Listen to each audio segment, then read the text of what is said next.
સતી રૂપાંદે. સતી રૂપાંદે સોરઠના રાજપૂતના દીકરી. રાજપૂત પોતે ખેડૂત પણ ઉદાર હતા. એમ કહેવાય છે કે વસ્તારમાં તેમને માત્ર એક દીકરી જ હતા. 2-3 સાતીની જમીન ખેડતા, એટલે એકાદ સાથી અને પોતે જમીનની દેખરેખ રાખતા.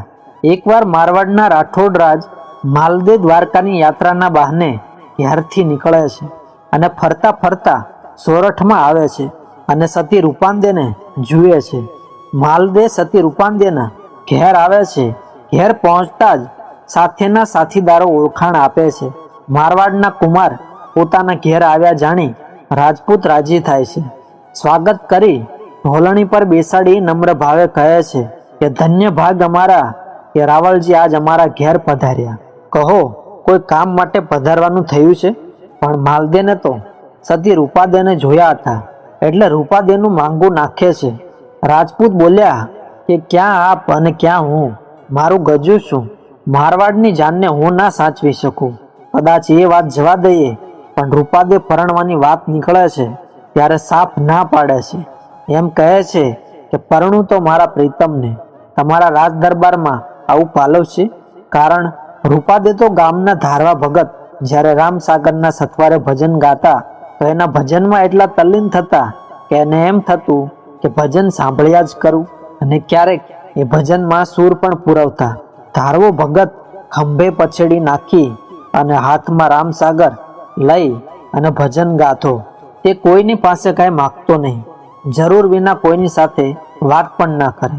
રૂપાદે તેને કહેતા, તમે ભજન બહુ સારું ગાઓ છો, મને શીખવાડો ને. ત્યારે ધારવા ભગત કહે, બેન, શીખવ્યું શીખવાતું નથી. અલખના દરબારની વાણી તો પૂર્વ ભવની કમાણી હોય એને જ આવડે. રૂપાદે કહે, તો તમને કોણે આ ભજન ગાતા શીખવાડ્યું? હું તો માયલાના આદેશ પ્રમાણે ગાઉં છું બેન. એ ગૌરાવે તો ગાઉં છું અને એ રોવડાવે તો રોઉં છું. એ હસાવે તો હસું છું. બધી કરામત એની છે. તમે નાતે કેવા છો? રૂપાદેએ પૂછ્યું. હું તો ચમાર છું બેન. અને સતી રૂપાંદેને ભજન સાંભળવાનો રંગ લાગ્યો. એ ધારવા ભગતના ભજન સાંભળે તો જ એને તૃપ્તિ થાય અને મનથી ધારવા ભગતને ગુરુ માની લીધા. સતી રૂપાંદેમાં હરિના નામનો વિશ્વાસ જામી ગયો. એક વખત ધારવા ભગત કહે, બેન, મારાથી હવે ગવાતું નથી. મારો કંઠ હવે કામ નથી કરતો. આજે બેનબા તમે ભજન ગાઓ. તો રૂપાંદે બોલ્યા કે મને ગુરુ મંત્ર આપશો? ધારવા ભગત કહે છે, અરે બેન, તમે તો ઊંચી જાતના છો અને હું ચમાર, તમને શું માર્ગ દેખાડું? પણ એક વાત ભૂલીશમાં બેન, અલગ ધણીનું નામ લેવાથી બધા પાપ બળી જાય છે. ધારવા ભગતના વિશ્વાસે રૂપાંદે નામ સ્મરણ કરવા લાગ્યા. પછી તો જ્યારે જ્યારે લગ્નની વાત નીકળે તો રૂપાદે ના પાડે છે. એટલે માલદેવજી જ્યારે માગું નાખે છે ત્યારે કહે છે કે આપનું રાજ દરબારમાં આવું પાલવ છે? માલદેવજી કહે છે, તમારી દીકરીને અનુકૂળ થઈ અને રાજની રીત એમને શીખવી દઈશું. એટલી વારમાં જ રૂપાંદે ઘેર આવ્યા અને એને સામા મળેલા મહેમાનોને તેણે જોયા અને બધું સમજી ગયા અને માના ખોળામાં માથું નાખી આંખમાં આંસુ સાથે બોલ્યા, માં, મારે પરણવું નથી. માં કહે છે, બેટા, આપણે રાજપૂત છીએ એટલે કુળ મર્યાદા ના લોપાય. તો રૂપાંદે કહે છે કે માં, ઠાકોરને મારી શરતો મંજૂર હોય તો હું ઠાકોરના માંગાને સ્વીકારીશ, નહીતર તારા ઉંમરે મરીશ. આ અવાજ સાંભળતા જ માલદે બોલ્યા, બોલો, શી શરત છે? રૂપાદે પોતાના માતાને કહે છે કે માં, તું મારા વતી ઠાકોરને કહે હું ભજન ગાવાની. મારે એક ગુરુ છે, તે જાતે ચમાર છે. તેનું નામ ધારવાજી છે. તેને સાથે લેવા પડશે. માલદે બોલ્યા, મને તમારી શરતો મંજૂર છે. અને શુભ મુહૂર્તે રૂપાદે માલદેના વિવાહ થયા. ગઢમાં ગયા પછી સતી રૂપાદેને જાણવા મળ્યું કે ઠાકોરને ચંદ્રાવલી નામે બીજી પણ રાણી છે. મારવાડમાં બીજનો ઉત્સવ બહુ ધામધૂમથી મનાવવામાં આવે. રૂપાંદે દર અજવાળી બીજના દિવસે ગુરુના આશ્રમે જતા અને રાત્રે ભજન ગાતા. ગુરુના ભોજન, આવતા અતિથિ વગેરેને પ્રસાદનો તમામ પ્રબંધ રૂપાદે તરફથી થતો. એક વખત અષાઢી બીજના દિવસે રૂપાદે ગુરુના આશ્રમે જવાની તૈયારી કરે છે અને દાસીને કહે છે કે આજે તો બીજ છે. ગુરુને ત્યાં બધા સંતો ભક્તો ભેળા થવાના છે. અલખને આરાધવા સંઘ મળવાનો છે. દાસી બોલી, બા, ઠાકોરને ખબર પડશે તો? આજકાલ ચંદ્રાવલીના બાતમીદારો ઠાકોરની રોજે રોજ કાન ભંભેરણી કરે છે. રૂપાંદે કહે છે કે ઠાકોર કરીને શું કરશે? માથું ઉતારી લેશે. એવી મરણની બીકે સાધુ પુરુષનો સંગ કાંઈ મૂકી દેવાય?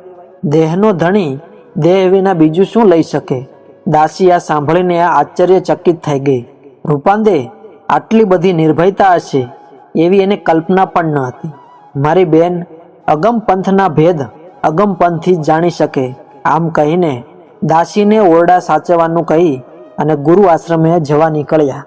આ બાજુ મધ્યરાત્રિએ ચંદ્રાવલીએ ઠાકોરને જગાડીને કહ્યું કે જરા ત્યાં જઈને જુઓ તો ખરા કે તમારા નવા ઠકરાણા શું કરે છે.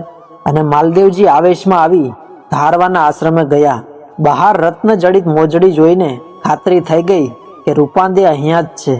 અંદર જોયું તો રૂપાંદે મધુરા અવાજે ભજન ગાઈ રહ્યા છે અને માલદેવનો ક્રોધ ઉતરવા લાગ્યો. થાળ ધરાવવાના સમયે હાથમાં થાળ લઈ અને રૂપાંદે ઊભા થયા અને જ્યોતિને નમન કરીને રૂપાંદે પ્રસાદ વેચવા લાગ્યા. અને ઠાકોરે ત્રાડ નાખી.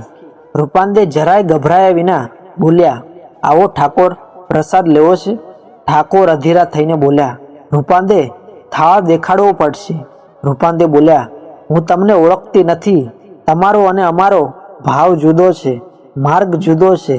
અને માલદેવનો હાથ તલવારની મૂઠ ઉપર ગયો અને રૂપાંદે બોલ્યા, ઠાકોર, તમે દેહના ધણી હશો, મન બુદ્ધિ કે આત્માના નથી. તમે જેને મારવા માટે તલવાર ઉપાડી છે એનાથી આત્મા જુદો છે. ઠાકોર, અહીં તો મરજીવા મોજ માણવા મળ્યા છે. મરેલા અમર બને છે અને જીવતા મરે છે. એ જગ્યા આ છે.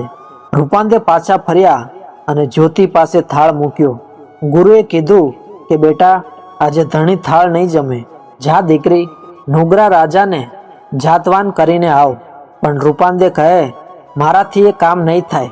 ગુરુ કહે, રૂપાંદે, તમે ધારો તે કરવા શક્તિમાન છો. રૂપાંદે ઊભા થયા અને માલદેવ સામે જોયું તો માલદેવનો ક્રોધ ઉતરી ગયો. અને માલદેવે કહ્યું, રૂપા, તારો થાળ મને બતાવશો? રૂપાંદે બોલ્યા, ઠાકોર, બહુ શંકા પડીને અને થાળ પરનું કપડું દૂર કરતા તેમાં સુગંધીદાર ભાત જોયા. હજી બેસો, વાર છે. નિજારીનો પ્રતાપ જોવાનો બાકી છે. તમે મારી મોજડી લઈ ગયા છો ને? સંતોની વસ્તુ કોઈથી રખાય નહીં. અને સંતોએ આરાધ કર્યો. સવારના 4 વાગે હરિએ મોજડી માલદેએ જ્યાં મૂકી હતી ત્યાંથી લાવી સંતોની સામે મૂકી અને રૂપાંદેનો જયનાથ થયો. એમ કહેવાય છે કે સંવત 1380માં આ પરચો આપેલો. પછી માલદેવ કહે છે કે તમારો માર્ગ બતાવો. અને રૂપાંદે બોલ્યા, હું અને મારું ભૂલવું નિજિયાના દોર સનાતન છે. ધરતી અને આકાશના મંડાણ પહેલાના સનાતન છે. અમે એને નિજિયા કહીએ છીએ. માલદે કહે, મને અંદર બેસાડીને મહાપ્રસાદ આપો. રૂપાંદે બોલ્યા, જરૂર, પણ મારું કહેવું તમારે કરવું પડશે. માલદે બોલ્યા, જરૂર, હું તમે કહેશો તેમ કરીશ. તો જુઓ, તમારે કવલી ગાય મારવી, યુવરાજને વધેરવો, ઘોડાની કતલ કરવી અને તમારી રાણીને સહારવી. રૂપાદેની ગૂઢ ભાષા માલદે સમજ્યા નહીં અને ચારેયને મારી પાછા આવ્યા. અને રૂપાંદેને આવીને કહ્યું કે તમારા કહેવા પ્રમાણે ચારેયને મારીને આવ્યો. હવે મને અગમની ગમ પાડો. રૂપાંદે બોલ્યા, હે રાજવી, મારા કહેવાનો મર્મ પૂરી રીતે સમજ્યા વિના ઉતાવળા દોડ્યા. મેં તો આ ચારેયને મારવાનું નહોતું કહ્યું રાજા.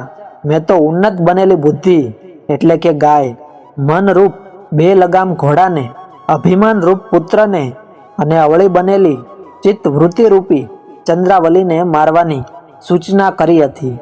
જે બનવાનું હતું તે બની ગયું. તે ચારેયને અહીંયા લાવો. ગત ગંગા તેમને નવજીવન આપશે. અને ચારેયને ત્યાં લાવવામાં આવ્યા અને ગત ગંગાએ મળીને અલખને આરાધ્યા. ચારેય સજીવન થયા અને ધારવા ભગતે સતનો માર્ગ બતાવ્યો. મારવાડના રાજા માલદેવ અને રૂપાંદે હવે જતી સતી થયા. એમ કહેવાય છે કે ત્યારબાદ સમય આવતા બંને સમાધિમાં બેઠા. આજે માલાજાળમાં બંનેની સમાધિ છે. એવા પરમ સંત સતી રૂપાદે અને માલદેને આજે આપણે ભાવથી વંદન કરીએ.